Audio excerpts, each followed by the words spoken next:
mẹ vào nhà nghỉ ngay thì con đi chăn chăn vịt. Bây giờ mẹ bảo mẹ chuộc lại cái nhà ngoài. Thế mẹ chuộc được á? Mẹ chuộc được rồi.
Chủ về nhà.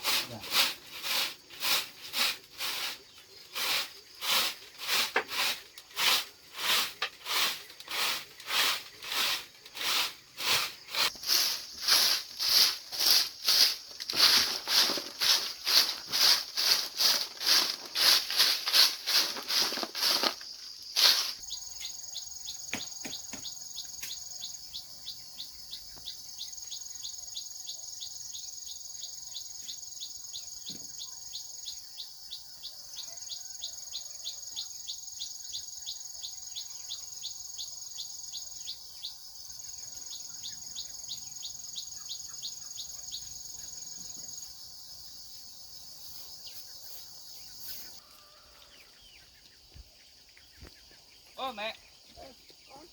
Mẹ về à? Mẹ thấy mẹ thấy xe để kia. Vâng. Các con ở nhà kia làm. Mẹ, phải biết mẹ. Vâng.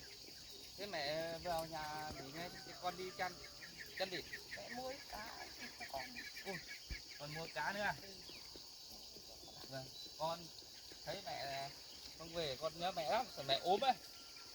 Mẹ khỏe thôi. Vâng, thế mẹ về nhà nghỉ đi, con đi chăn gà. Con chưa chăn gà. Vâng. Thế con đi chăn đi. Vâng.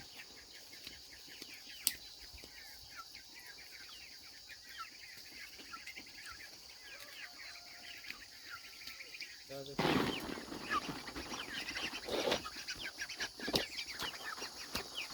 Ăn cả ngày mà.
Mẹ. Nóng quá con. Vâng. Con cất cái cá đi. Vâng. Cái oi lắm. Chắc. Âm u này không biết là tí nữa mưa sao. Sắp mưa. Đám gà đám vịt ở nhà mình to nhanh vậy? Vâng, lớn rồi mẹ. Tất nhiên thịt ăn rồi. Con vẫn đi làm chứ? Vâng, con vẫn làm bình thường mẹ. Mẹ rót nước uống nhé. Ừ. Mấy hôm mẹ đi. Vâng.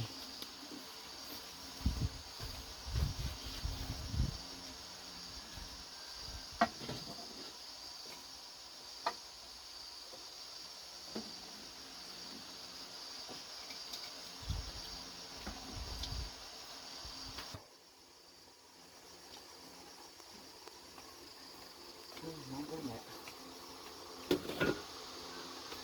Đám ngan bé con thả dưới ao à? Vâng, Lan bé nó hơi xuống ao thôi, không ấy quê nó không ở được, thôi là con mẹ mấy hôm nay nó cũng hơi xuống. Con nuôi cá đây, À. con cá với ếch là nó nhảy vào lưới mà con buộc mấy hôm lại nó mới thả. Con còn nuôi cả ếch á? Vâng, bây giờ con lấy thêm ít ếch để nuôi chơi. Ừ. Nước mẹ. Mẹ đi có gần tháng Vâng. về, con ở nhà khác tự đi ra làm các việc này. Vâng. Này Con con với lại có thời gian mà đi làm ăn có cái dự án cho dân người ta nuôi ếch, nhưng mà con nuôi thử trước thôi, nuôi thử xem là nếu đạt thì mới cho dân nuôi, không thì ếch này nuôi nó cũng còn có bệnh viếc sở sung lấn này. Vâng. Con nếu xem là nếu sở dân không nuôi được thì con nào con là triển khai để họ làm cái khác, lấy cái tiền dự án đấy để cho họ trồng cây hay làm cái gì nó phải phù hợp với dân một tí, không phải chăm ấy cơ. Cái giống này thì nó cũng phải chăm, với lại xem sở nó bệnh các thứ ấy. Mình làm trưởng thôn mình làm mô hình trước cho người ta học hỏi được con ạ. Vâng. Con làm trước nếu thấy thành đạt thành nên kết quả thì con mới cho dân làm. Con à? Vâng. Mẹ đi chuyến vừa rồi ấy, thì mẹ cũng đi xuống chùa ở được mấy hôm, xong mẹ đi xuống quê với các bác ở dưới quê, xong rồi mẹ cũng có bác bảo nói chuyện là cái tình trạng con, thời điểm con bị mất trí nhớ đấy. Vâng. Thế nên là để ra các bác thương mẹ lắm, thương mẹ con mình lắm. Mẹ muốn Mẹ cũng bảo giờ ở chỗ nhỏ lánh này khổ, ở trên đồi một mình con mẹ đi lại khó khăn. Cái mẹ nói chuyện các bác rồi các bác cũng cho mẹ vay được hơn 100 triệu, được 150 triệu, vay không có lãi đâu. Sao vai mẹ vay các bác nhiều tiền thế? Thì các bác ấy cho mẹ giúp đỡ mẹ con mình để chuộc lại cái nhà ngoài. Thế xong Mẹ nói gì? Cái nhà ngoài á? thì lúc ấy con ốm đau, thế xong mất trí nhớ, mẹ không muốn làm con kể lại cho con làm gì cả. Thế chẳng phải mẹ bán đi à? Thì mẹ cho người ta cắm cho người ta thôi. Cắm thôi gì ấy? Cắm thôi. Thì lúc cái thời điểm đấy là mẹ cũng rối tung hết cả đầu óc rồi. Con thì bị bệnh, thế còn thằng em con đấy thì là nó lại đi va chạm vào họ thì họ chết, thế là nó lại phải đi tù. Thế nên là Còn thế nữa. đấy thì mẹ vẫn giấu con, xong mẹ mới bán đi, mẹ thêm thắt vào tiền lương của mẹ nữa, nên là chuộc cho em con gần 300 triệu. Thế cả. Thế giờ con hiện nay thằng em nó vẫn ở trong tù kia, thì Vâng. mẹ con mình cũng thấy mẹ cũng nhiều những làm. Cái đợt mẹ nói mà con bảo em ốm thì con cũng biết một ít rồi, thế là bị xảy ra sự cố như thế đấy. đấy. Đi ô tô va chạm với họ đấy, nên là mới bị thế. Nên là bây giờ mẹ bảo mẹ chuộc lại cái nhà ngoài. Thế mẹ chuộc được à? Mẹ chuộc được rồi. Mẹ lúc ấy mẹ cũng giấu bảo thằng bạn điện thoại đấy, bảo tôi làm giấy tờ không cho sau này con có tỉnh táo lại không cho con biết. Con nói thế nữa, bảo đừng nói cho con biết. Thì nói cho con biết để làm gì, bây giờ khó khăn thế thì con lại đang bị bệnh bị tật thế, mẹ nói nhiều con lại thêm suy nghĩ lại, cái trí nhớ của con lại loãng đi, lại không hồi phục được trí nhớ. Mẹ giấu tất cả, mẹ không nói gì cho con biết cả. Bây giờ con lại trở lại trí nhớ trở lại bình thường rồi, con lại đi được làm ăn được va chạm xã hội rồi, thì mẹ mới kể lại con. Vâng. Thế còn cái nhà trong quê đấy thì mẹ mới bảo với con là đấy mẹ bán rồi, xong mẹ mới mua cái nhà cấp 4 trong này cho con, để đưa con vào trong này ở cho nó thay đổi không khí, để xem con có nhớ lại được không. Đấy nên mẹ mới bảo mới quay lại mới hỏi vợ hỏi con cho con đấy. Việc mẹ bán nhà ngoài đấy, có đợt thì con cũng thấy trước con ở với em Tuyết đấy, thầy em Tuyết nói rồi, bảo nhà ngoài thì mẹ bán rồi, nhưng mà lúc đấy thì con cũng nghĩ là thôi con cũng không nói cho mẹ, coi như là con không biết. Lúc đấy con cũng tỉnh táo rồi, thấy Tuyết nói thế là thôi thì con cũng coi như là chưa biết gì, thế là con không nói. Thì ra là bây giờ mẹ cũng không phải bán hạn, mẹ chỉ giam thôi, phải không? Mẹ giam thôi con ạ. Vâng, thế là con cũng đi, thời gian này con cũng đi lại qua, con cũng hơi vào ngó xem mà chẳng thấy ai ở đấy. Thế là họ mua xong họ để đấy thôi, họ giam thôi, họ không phải họ mua hạn đâu, họ gọi là cám thôi, thì họ vẫn giữ đấy thôi. Thế là con đi lại không thấy ở nhà, con nghĩ là chắc là người có tiền nhiều, là họ mua về để đấy, sau này có giá bán. Con cũng đang nghĩ là có tiền thì con làm ra tiền, con lại hỏi mẹ xem bán bao nhiêu, xong rồi con chuộc hay là mua lại. Thế con thời gian này con cũng đang nghĩ thế. Cái nhà này chắc là con xả đất lại cho bạn con đi, thì mình mẹ chuộc được đấy rồi thì mẹ con mình lại ra đấy ở, thì con đi lại cho nó dễ dàng, đi làm đi ăn cho nó dễ dàng. Có đi đây cũng thấy vất vả lắm, đi xe cộ thì toàn phải gửi họ nhà họ thôi, mình lại không lấy xe lên tận nhà này được, thì mẹ cố gắng mẹ chuộc lại rồi, bây giờ người ta cũng nhất trí rồi, giấy tờ các thứ thì thủ tục thì mẹ cũng chỉ làm là cắm thôi chứ mẹ không bán hẳn. Thế mẹ về được 2 hôm đấy mẹ chuộc xong rồi mẹ ngủ ngoài nhà một tối rồi. Thế mẹ này mẹ mới vào đây đấy, phải nói cho con biết thế để thu xếp rồi mẹ con mình vào đấy. Còn cái nhà trong kia thì thôi cho nó là con đã tầm nhỡ bán cho họ rồi thôi, mẹ chẳng nghĩ đến nữa. Mẹ, bây giờ hôm nay con cũng nói cho mẹ biết thật là cái nhà ở trong ấy là không phải con bán đâu. Đấy, con nói cái gì đấy?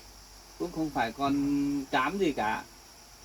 Trước đây là con nhờ bạn con về dối cái Huế thôi. Thế đấy à? Vâng. Mẹ cứ nghĩ là con bán thật đấy. Con không bán đâu, con làm như thế để cái Huế nó biết là mình không có nhà có cửa gì thì cái Huế bỏ đi. Nhưng mà là nó cũng đi về xong là nó vẫn cứ bám theo mãi, nhưng mà về sau là con với Huế bây giờ cũng thời gian qua mẹ đi về con với Huế cũng xong xuôi hết rồi. Như nào? Với cái Huế như nào giờ này như nào? Thôi chuyện này dài lắm, mẹ bây giờ mẹ không ấy nữa. Con cũng làm giấy ly hôn hết rồi, bây giờ không liên quan nữa, cho nên là mẹ không phải lo. Thì bây giờ con mới nói thật với mẹ đấy, là cái nhà đây con nhờ bạn con là về làm giấy tờ giả để giả vờ con đi chồ người ta gấy chân xong bồi thường người ta thôi, nhưng mà không phải thế đâu. Vâng. Thế thì tốt quá. Vâng. Đấy là như thế. Con đang bảo là đấy làm Huế cho Huế về xong xuôi xong con mới báo cho mẹ biết để cho mẹ về nhà trong đấy, về nhà đấy ở. Nhưng mà bây giờ mẹ lại cũng lấy được nhà ngoài nữa thì bây giờ mình có 2 nhà rồi. Đấy thì cái nhà trong quê đấy mẹ bán rồi thì bây giờ mẹ mới mua cái nhà trong đấy. Thế bây giờ lại con lại làm giả như thế được thế thì tốt quá con ạ. Vâng. Mẹ thấy mừng rồi đấy. Vâng. Tưởng là con bán thật, thời điểm đấy con cứ bảo là trồ vào hỏi họ bắt đền thế nào đến kia là con phải bán cả nhà đi là mẹ cũng thôi thì của thay người, thế là mẹ chẳng nghĩ đến nữa. Thì bây giờ con nói này thì mẹ thôi thì mừng quá rồi. Vâng, bây giờ mình có nhà ở rồi, không phải lo rồi. Cho nên là bây giờ mẹ thích ở nhà nào thì ở, đấy là quyền của mẹ. Còn con ấy, chỗ này thì chắc là con bạn của con cho con mượn thì con cũng làm chuồng gà với lại cá chứ chắc con cũng còn phải ở đây để nuôi gà nuôi vịt. Thì mẹ cũng bảo nghĩ thế thì đường cái đi lại nó khó khăn thì con cứ thì giả lại cái này cho anh bạn con ấy. Thế nhưng mà con nghĩ bây giờ con đầu tư ở đây một phần rồi thì thôi thì cứ đi lại thì mẹ con mình lâu lâu mẹ cũng không vào được suốt đâu. Vâng. Thì lâu lâu mẹ vào. Chắc con vẫn để đây xong là đi lại chăn gà chăn vịt xong là nào nếu bạn con cho ấy ở lâu đấy con sẽ muốn làm thêm kinh tế đây, chăn gà chăn giết thả đồi này này. Xong là con đi làm về đi lại cũng được thôi, cũng không xa lắm đâu, đường cái cũng gần thôi, đi bộ có tí thôi. Xong là mình làm kinh tế một thời gian xong mình ra cũng được. Còn nhà mình đã chuộng được thì nó ở đấy không lo rồi.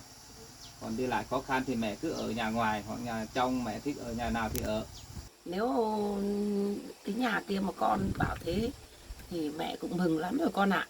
Mẹ cũng bàn với con này. Thôi có 2 mẹ con thôi mà 2 cái nhà liền, lại còn ở cái lều này nữa. Hay là mẹ con mình bàn nhau là xem ai mua được cái nhà trong ấy bán đi. Cái nhà mẹ cấp 4 ấy bán đi. Để mẹ cũng vay của các bác ở dưới quê đấy 150 triệu rồi. Nên bán đi xong là giả cho các bác cho xong đi. Mẹ cứ nghĩ là con bán rồi thì mẹ mới phải vay tiền các bác lên để chuộc lại cái nhà để ở. Không có cứ ở cái lều này nóng bức, mẹ cũng thấy tuổi già rồi đi lại nó lại theo trèo leo lên dốc này, xe xiết để một chỗ, nhà một chỗ, mẹ thấy khổ quá. Thế nên là mẹ cố chuộc lại rồi. Thế bây giờ con lại nói là cái nhà kia con chưa bán cho họ ấy.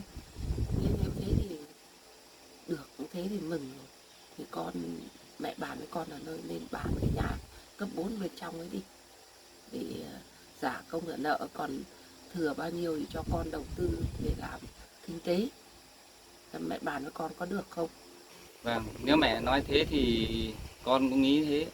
Nếu không ở được hết thì bán một cái cũng được. Bán xong lấy tiền thì trả cho các bác. Với hai nữa là con... Vâng ạ, nếu mẹ đã nói thế thì cái nhà là cấp 4 đây là cũng nhà của mẹ mua thôi. Thì nếu mẹ quyết bán thì đợt trước ấy, đứa em làm cùng trên cơ quan của con đấy, Phương Anh ấy, vào đây bảo là con đi làm trưởng thôn đấy, thấy em đấy bảo cũng muốn mua nhà. Thì nếu mẹ bán thật thì con sẽ nhắn tin cho cô Phương Anh xem là mua không, thì ngày mai mẹ con mình lên gặp Phương Anh xem là giá cả như thế nào, xem có được không. Đấy, nếu con nói thế thì xem cái bạn cùng nghiệp của con ấy là điện cho nó xem, vào mẹ con mình nhất trí là bán cái nhà ở trong đi. Vâng. Thì mình cái miếng đất ở bên cạnh đấy, lúc ấy họ bán mẹ cũng mua miếng đất đấy rồi, thì mình chỉ bán cái nhà đấy. Bằng chỗ đấy 2 ô, 1 ô là còn đất vườn đấy nhỉ? Đất vườn đấy. Thì chỗ đấy đấy để con ạ. Vâng. Để sau này dụ về tuổi già mẹ khó khăn thì lúc cái cơ hội mình lại bán sau. Còn mình bây giờ bán cái nhà đi, cái nhà cấp 4 đấy bán đi thôi. Còn để mẹ ra ngoài kia thì cái nhà ngoài mình xây hơn tỷ đấy, mình để mình ở. Nhà ngoài thì vừa làm, trước đây làm mất nhiều tiền nữa, với đất ở ngoài kia nó có giá. Đúng đấy. Nên nếu thế thì mẹ cũng đồng ý và thống nhất như thế thì con nhắn tin cho bạn, cho em Phương Anh xem là lấy không thì ngày mai mình đi gặp. Giá cả hợp lý thì mình bán đấy. Thế bây giờ mẹ con mình có chỗ ở rồi, có đất rồi. Vâng. Thế còn cái chỗ đấy là mình để một ô để sau này được giá thì mình bán. Đấy, sau này mình cũng được giá bán thôi, chứ còn không để làm nữa. Đầu tư vào nhiều đất đai nhiều mẹ thấy mệt mỏi rồi. Với lại con cũng nói cho mẹ biết để cho mẹ mừng, vì cái việc của con với Huế đây nó cũng nhẹ người rồi thì con thấy thoải mái. Thì con cũng nói cho mẹ biết là con cũng mua được một ô rồi. Vâng, trước đây là con bị người ta hại đấy, thì người ta cũng bồi thường đền bù một ít cho con. Và con cũng có một số tiền để con vừa rồi con cũng mua được một ô ở ngoài mặt đường. Mà ô đấy thì con cũng nghĩ đang làm ở đây con cũng chưa vội ra đâu. Khi nào ở đây mình ổn định hết, kinh tế ổn định, với lại mình có tuổi một chút mình ra đây cũng được. Hay là để lâu mình không ở đến thì mình có giá mình bán. Cho nên bây giờ mẹ con mình có đất ở không phải lo. Rồi nhưng mà mẹ vẫn còn ăn thăm đấy, là xem vợ con đấy, không có là bỏ người này lại. Mẹ sai lầm nhiều những vấn đề với con lắm rồi, nên là cái này bây giờ con cũng phải tự lựa chọn của con thôi, còn mẹ không ăn cấm nữa. Vâng, bây giờ thì mẹ cũng không phải là đi tìm người nọ người kia nữa. Trước đây mẹ cũng tìm nhiều cô lắm rồi mà có thành đâu. Cho nên là bây giờ mẹ cũng không nên lo cho con quá như thế nữa. Để con hạnh phúc các thứ, vợ con tìm vợ thì để con các quyết định thôi. Bây giờ mẹ biết hối hận thôi, cái gì của mẹ thời điểm đấy nó qua đi thì bỏ qua đi. Con đừng nghĩ lại nữa. Vâng, thôi thì bây giờ con cũng thấy mẹ cũng khỏe như thế, mẹ cũng vui rồi thì không phải lo nghĩ gì nữa. Con cũng có công ăn việc làm rồi thì bây giờ mẹ con mình lại đoàn tụ với nhau thôi. Xong là tí nghỉ ngơi, xong là mẹ con mình làm cơm ăn. Vâng.